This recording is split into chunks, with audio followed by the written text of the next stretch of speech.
안녕하세요. 저는 심혈관 위기 대응을 30년간 연구해온 김재호 박사입니다. 많은 분들이 심장마비라고 하면 드라마에서 보는 것처럼 갑자기 가슴을 움켜쥐고 쓰러지는 장면을 떠올리실 겁니다. 하지만 실제 현장에서 제가 30년간 지켜본 심장마비는 전혀 달랐습니다. 대부분 조용히 시작됩니다. 가슴이 묵직하다, 소화가 안 된다, 어깨가 아프다 하면서 말이죠. 특히 혼자 계신 어르신들께서는 이런 신호를 그냥 넘기시는 경우가 너무 많습니다. 그러다가 정말 위험한 상황이 되어서야 뒤늦게 깨닫게 되시죠. 제가 처음 이 분야를 연구하기 시작한 건 아버지 때문이었어요. 80세 되신 아버지께서 혼자 계시다가 가슴이 아파오셨는데 며칠 동안 참고 계시다가 결국 큰 수술을 받게 되셨거든요. 그때 깨달았습니다. 조기 발견과 즉시 대응이 얼마나 중요한지를요. 그 이후로 저는 수많은 어르신들을 만나면서 현실적이고 실용적인 대응법들을 연구해 왔습니다. 병원에 오시기 전에 집에서 어떻게 대처하셨는지, 어떤 방법이 가장 효과적이었는지 하나하나 기록하고 분석했어요. 하지만 제가 오늘 말씀드릴 내용만 알아두시면 상황이 완전히 달라집니다. 혼자 계실 때도 스스로 생명을 지킬 수 있는 구체적인 방법들이 있거든요. 단 7단계만 기억하시면 됩니다. 이 방법들은 제가 수많은 응급 상황을 연구하면서 정리한 것들입니다. 실제로 이 방법을 알고 계셨던 어르신들은 위기의 순간에 스스로를 구하셨어요. 반대로 이 방법을 모르셨던 분들은 안타깝게도 돌이킬 수 없는 결과를 맞기도 하셨습니다.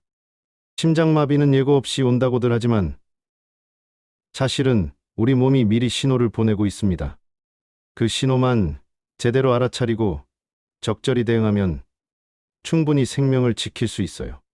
특히 혼자 계신 시간이 많으신 어르신들께는 더욱 중요한 지식이죠. 많은 분들이 나이가 들면 이런저런 몸의 불편함이 당연하다고 생각하세요. 하지만 그 중에는 절대 가볍게 넘겨서는 안 되는 신호들이 있어요. 특히 가슴 주변의 불편함, 명치 답답함, 목과 어깨의 묵직함 같은 증상들은 꼭 주의 깊게 살펴보셔야 합니다. 오늘 제가 알려드릴 7단계 행동법은 어렵지 않습니다. 누구나 실천할 수 있는 간단한 방법들이에요. 하지만 이 간단한 방법들이 위기의 순간에는 생명을 좌우하는 결정적 차이를 만들어냅니다. 혹시 여러분은 가슴이 답답하거나 묵직한 느낌이 들 때 어떻게 대처하고 계신가요? 이 영상 처음 보시는 분들은 댓글로 알려주세요. 제가 기억에 남는 한 어르신 이야기를 들려드리겠습니다.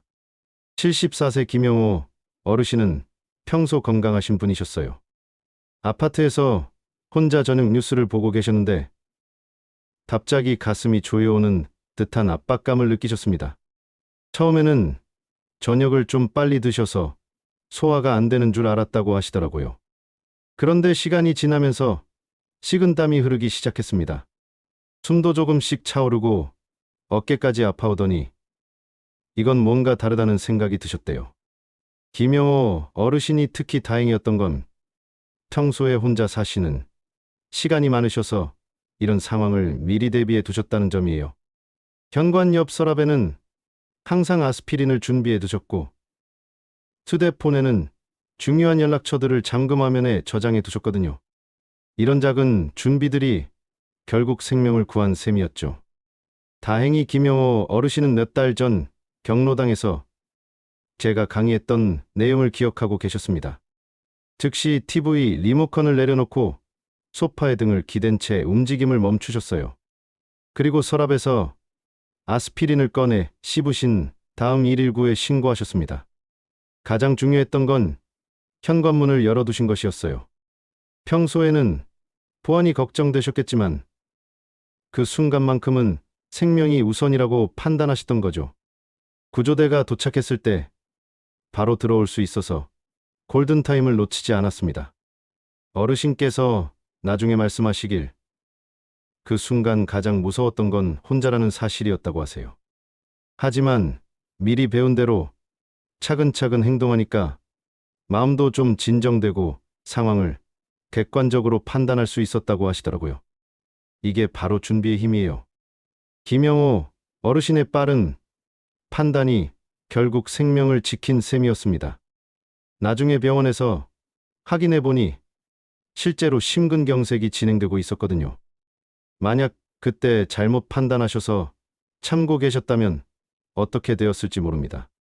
이런 상황은 언제 누구에게나 올 수 있어요. 특히 혼자 계시는 시간이 많으신 어르신들께는 더욱 그렇습니다. 하지만 미리 알고 준비하시면 충분히 대처할 수 있습니다. 혹시 아직 구독과 좋아요를 누르지 않으셨다면 지금 바로 눌러주세요. 이 채널은 여러분의 건강한 노년을 응원합니다. 오늘 이 영상에서 말씀드릴 내용은 여러분의 생명 관리 방식을 완전히 바꿀 수 있는 중요한 지혜입니다. 이런 위기 상황에서 가장 중요한 건 당황하지 않는 것이에요. 미리 알고 준비해 두면 누구나 침착하게 대처할 수 있어요. 그래서 더 많은 분들이 이런 정보를 알았으면 좋겠습니다. 구독과 좋아요로 응원해 주시면 더 많은 어르신들에게 도움이 될 거예요. 끝까지 보지 않으시면 가장 중요한 실천법을 놓치게 됩니다. 마지막에 나올 단 하나의 습관이 모든 것을 바꿀 수 있거든요. 이 이야기를 끝까지 듣고 실천하셔야만 진정한 변화를 경험할 수 있습니다. 여러분의 작은 습관 교정만으로도 충분히 생명을 지킬 수 있어요. 그래서 이제는 혼자 있을 때도 스스로를 구할 수 있는 7단계 행동법을 하나씩 자세히 짚어보겠습니다. 혼자 있을 때 심장마비 증상이 나타나면 생존을 위한 7단계 행동법이 있습니다. 가장 먼저 해야 할 일은 모든 행동을 멈추는 것입니다. 많은 분들이 가슴이 아파도 괜찮아질 거라는 생각으로 계속 움직이려고 하세요. 설거지를 하고 계셨다면 그대로 두고 빨래를 널고 계셨다면 바로 그만두셔야 해요. 움직임은 심장을 더 무너뜨리거든요. 특히 계단을 오르내리거나 무거운 물건을 드는 행동은 절대 금물이에요. 심장이 이미 어려운 상황인데 더 많은 산소를 요구하게 되니까요. 한국심장학회 연구에 따르면 증상 시작과 동시에 활동을 멈춘 경우 심근 손상이 30% 이상 줄어든다고 합니다. 반대로 계속 움직인 분들은 손상 범위가 훨씬 컸어요.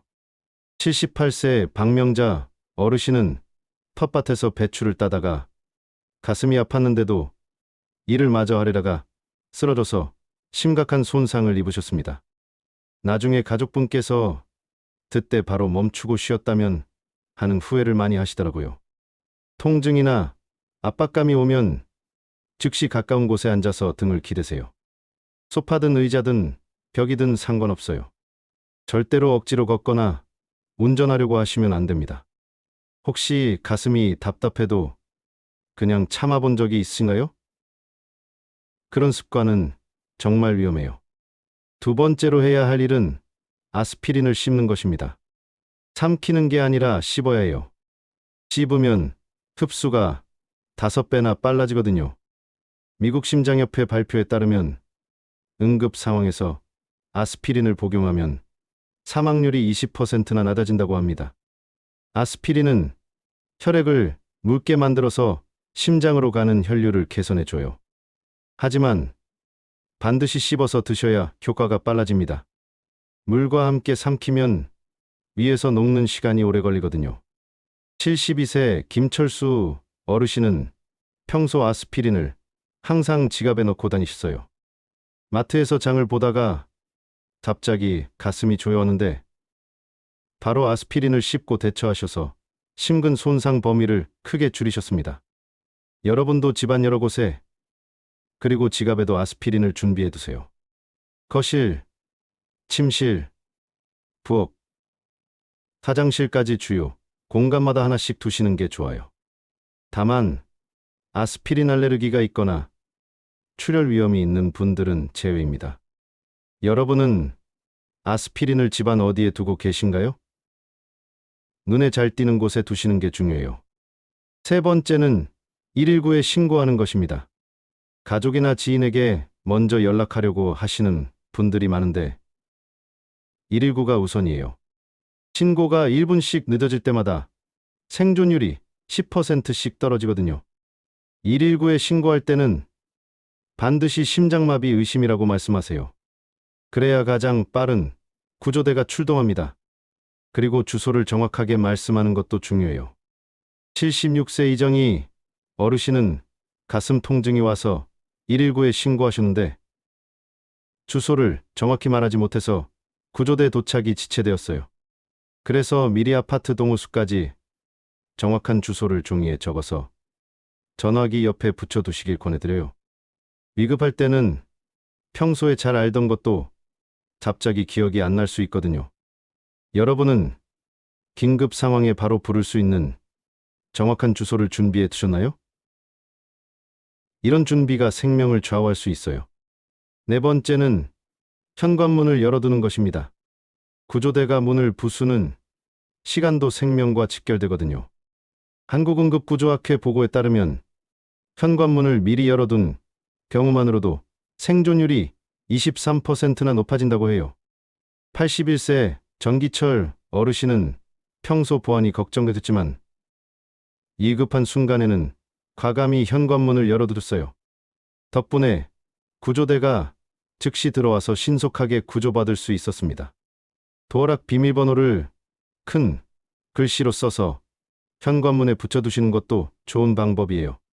현관문을 열 때는 가능하면 현관등도 켜두세요. 밤이라면 구조대가 더 쉽게 찾을 수 있어요. 몇 분간의 도난 걱정보다는 생명이 훨씬 중요하잖아요. 혹시 집에 비상용 비밀번호 안내를 준비해 두셨나요? 다섯 번째는 올바른 자세를 취하는 것입니다. 반자이라고 해서 상체를 45도 정도 세우고 다리를 살짝 올리는 자세예요. 이 자세가 심장 압박을 줄이고 혈류를 개선해 줍니다. 대한응급의학회 연구에서는 반자의 자세가 통증 완화율을 80%나 높인다는 결과를 발표했어요. 79세 최영순 어르신은 이 자세 덕분에 큰 고비를 넘기셨습니다. 소파에 등을 기대고 상체를 조금 세운 다음 발 밑에 쿠션을 받쳐서 다리를 올리셨거든요. 이렇게 하면 정맥 혈액이 심장으로 돌아가는 것을 도와서 심장 부담을 줄여줘요. 절대로 똑바로 눕지는 마세요. 심장에 더 부담이 가요.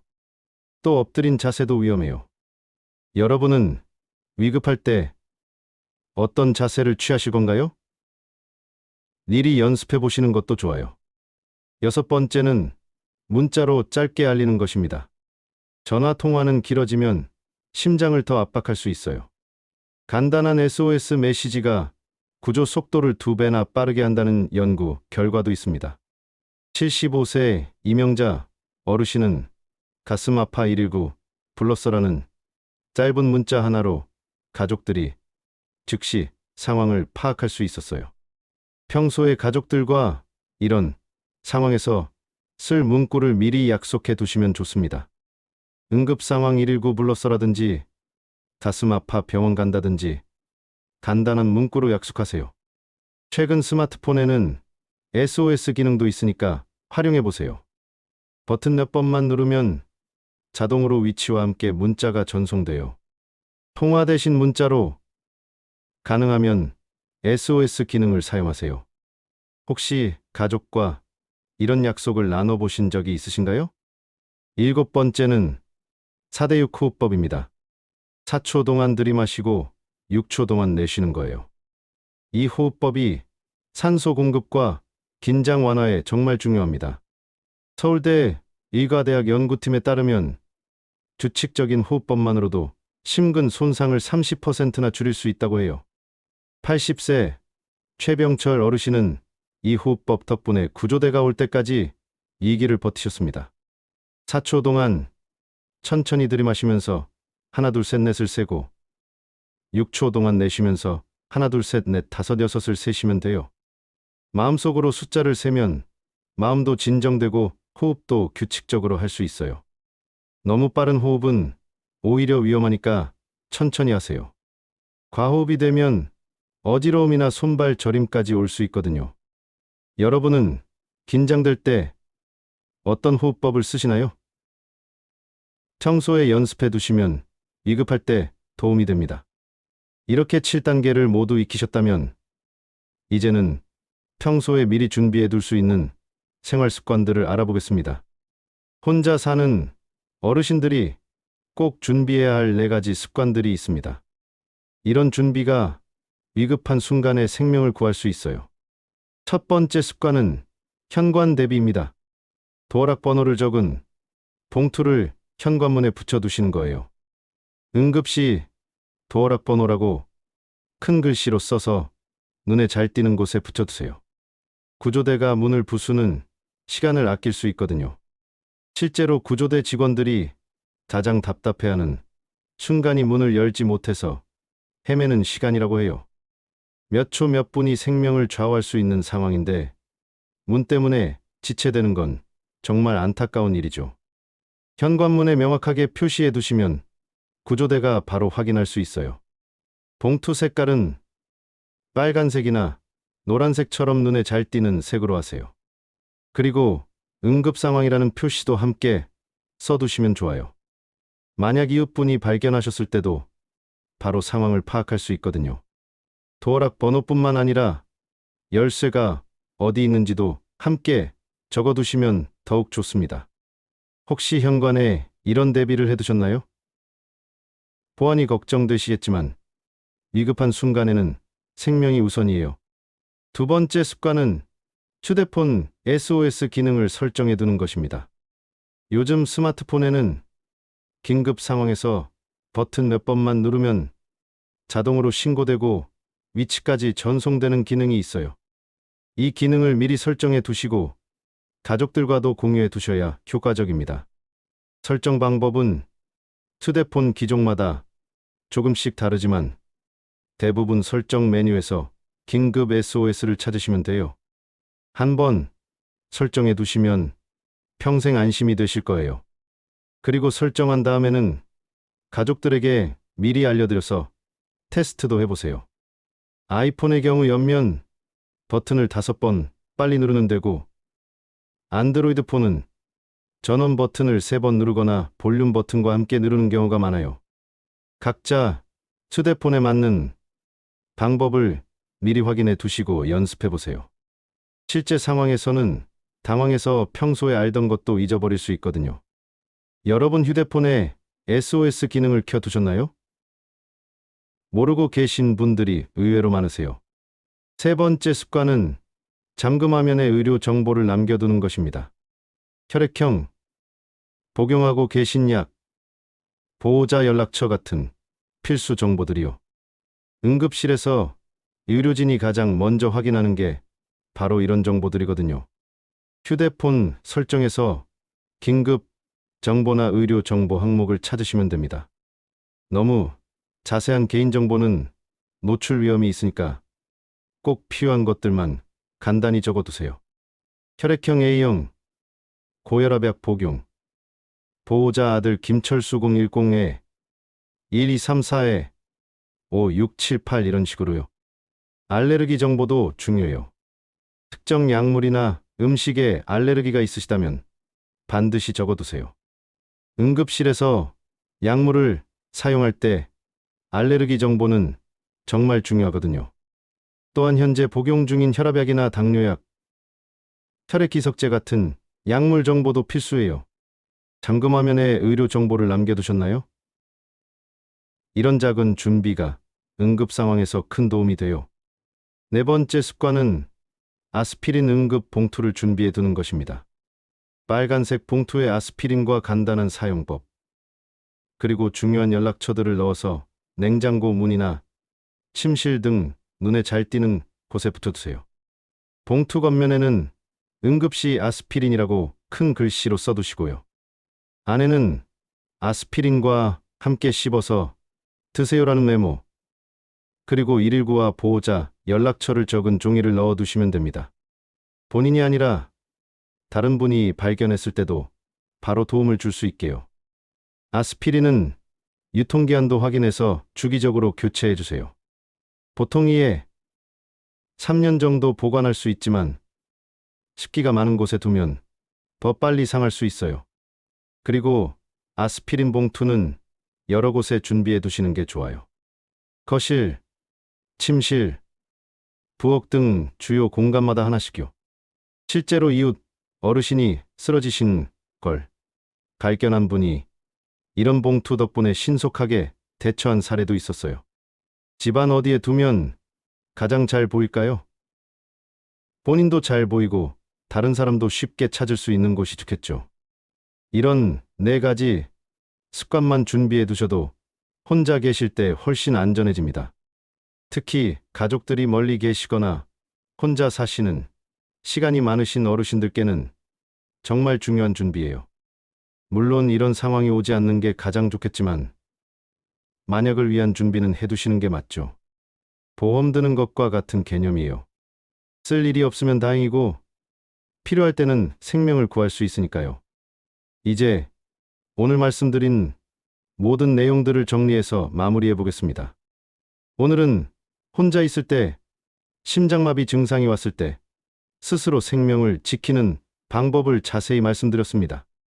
30년간 심혈관 위기 상황들을 지켜보면서 정말 안타까운 경우들을 많이 봤어요. 조금만 더 빨리 대처했다면, 조금만 더 정확히 알고 있었다면 하는 아쉬움들이 컸거든요. 많은 분들이 가지고 계신 잘못된 상식은 심장마비는 예고 없이 갑자기 온다는 것입니다. 하지만 올바른 관리는 우리 몸이 보내는 신호를 미리 알아채고 즉시 적절하게 대응하는 것이에요. 가슴 답답함, 소화불량 같은 증상, 어깨나 목의 통증까지도 모두 중요한 신호가 될 수 있어요. 제가 연구를 통해 확인한 바로는 심장마비 환자의 70% 이상이 사전에 어떤 형태든 신호를 경험하셨어요. 며칠 전부터 이상하게 피곤하다거나 가슴이 뭔가 답답하다거나 목과 어깨가 계속 결린다거나 하는 증상들이었죠. 이런 신호들을 제대로 알고 대응하는 것이 정말 중요해요. 잘못 관리하면 어떻게 될까요? 증상을 무시하고 참다가 몇 분 안에 돌이킬 수 없는 심근 손상을 입게 됩니다. 골든타임이라는 게 있어서 시간이 지날수록 생존 확률이 급격히 떨어져요. 특히 혼자 계실 때는 더욱 위험하죠. 하지만 오늘 말씀드린 7단계 행동법으로 올바르게 대처하면 생존 확률이 2배에서 3배까지도 높아집니다. 모든 행동 멈추기, 아스피린 씹기, 119 신고, 현관문 열어두기, 올바른 자세 취하기, 문자로 알리기, 그리고 4대6 호흡법까지요. 여기에 평소 준비해둘 4가지 습관까지 실천하시면 더욱 안전해집니다. 현관 도어락 번호 표시, 휴대폰 SOS 기능, 잠금하면 의료 정보, 아스피린 응급 봉투까지요. 이 모든 것들이 어렵지 않아요. 하지만 위기의 순간에는 생명을 좌우하는 결정적 차이를 만들어냅니다. 실제로 이런 방법들을 알고 계셨던 분들은 위험한 순간에 스스로를 구하셨거든요. 특히 혼자 사시는 어르신들이 늘어나고 있는 요즘, 이런 자기 구조법은 정말 필수 지식이에요. 가족들이 멀리 살거나 자주 못 보는 경우가 많으니까요. 하지만 미리 준비해 두시면 혼자서도 충분히 안전하게 지낼 수 있어요. 가장 중요한 건 당황하지 않는 것입니다. 위급한 상황일수록 침착하게 순서대로 대처하는 게 중요해요. 오늘 배운 7단계를 반복해서 연습해 보시고 4가지 준비 습관도 하나씩 실천해 보세요.